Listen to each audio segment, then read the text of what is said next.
देखिए, मैं तो आपको कह ही रहा हूं कि भाजपा जहां जहां सत्ता है वहां पर आतंक का माहौल पैदा कर देता है। डराने का, ईडी का, सीबीआई का, क्रिमिनल तरीके से अप्रोच का, 10-10 करोड़ 6-6 करोड़ रुपया आप दोगे, आपके पास अकूट पैसे हैं, पूरी देश की सारी संपत्ति आपके पास है और आप उसका इस्तेमाल करोगे मोरल को खत्म करने का, सिद्धांतों को मिटा देने का।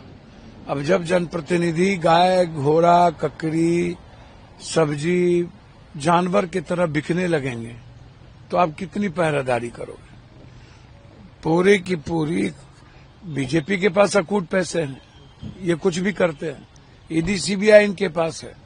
जब एक वोट के लिए ये 10,000 रुपया 5,000 रुपया दे सकते हैं तो डेमोक्रेसी कहां बची है? ये तो डेमोक्रेसी को खत्म कर ही चुके हैं।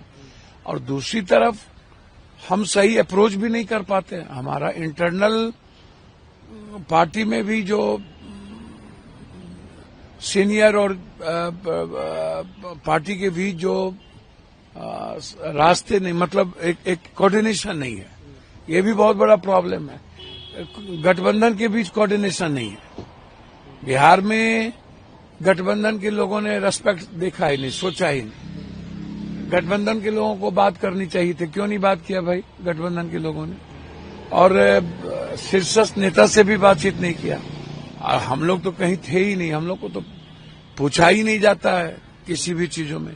खासतौर पर पप्पू यादव को तो कहीं पूछा ही नहीं जाता है। देखिए, मैं तो आपको कह ही रहा हूं कि भाजपा जहां जहां सत्ता है वहां पर आतंक का माहौल पैदा कर देता है। डराने का, ईडी का, सीबीआई का, क्रिमिनल तरीके से अप्रोच का, 10-10 करोड़ 6-6 करोड़ रुपया आप दोगे, आपके पास अकूट पैसे हैं, पूरी देश की सारी संपत्ति आपके पास है और आप उसका इस्तेमाल करोगे मोरल को खत्म करने का, सिद्धांतों को मिटा देने का।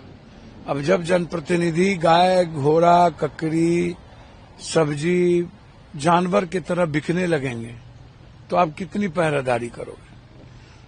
पूरी की पूरी बीजेपी के पास अकूट पैसे हैं, ये कुछ भी करते हैं। ईडी सीबीआई इनके पास है। जब एक वोट के लिए ये 10,000 रुपया 5,000 रुपया दे सकते हैं तो डेमोक्रेसी कहां बची है? ये तो डेमोक्रेसी को खत्म कर ही चुके हैं। और दूसरी तरफ हम सही अप्रोच भी नहीं कर पाते। हमारा इंटरनल पार्टी में भी जो सीनियर और पार्टी के बीच जो रास्ते नहीं, मतलब एक कोऑर्डिनेशन नहीं है, ये भी बहुत बड़ा प्रॉब्लम है। गठबंधन के बीच कोऑर्डिनेशन नहीं है। बिहार में गठबंधन के लोगों ने रेस्पेक्ट देखा ही नहीं, सोचा ही नहीं। गठबंधन के लोगों को बात करनी चाहिए थी, क्यों नहीं बात किया भाई गठबंधन के लोगों ने? और शीर्षस्थ नेता से भी बातचीत नहीं किया। और हम लोग तो कहीं थे ही नहीं, हम लोग को तो पूछा ही नहीं जाता है किसी भी चीजों में। खासतौर पर पप्पू यादव को तो कहीं पूछा ही नहीं जाता है। आपके राज्य की खबरें, आपके शहर की खबरें सबसे पहले जानने के लिए देखते रहें अमर उजाला। चैनल को सब्सक्राइब जरूर कर लें और पाएं हर अपडेट।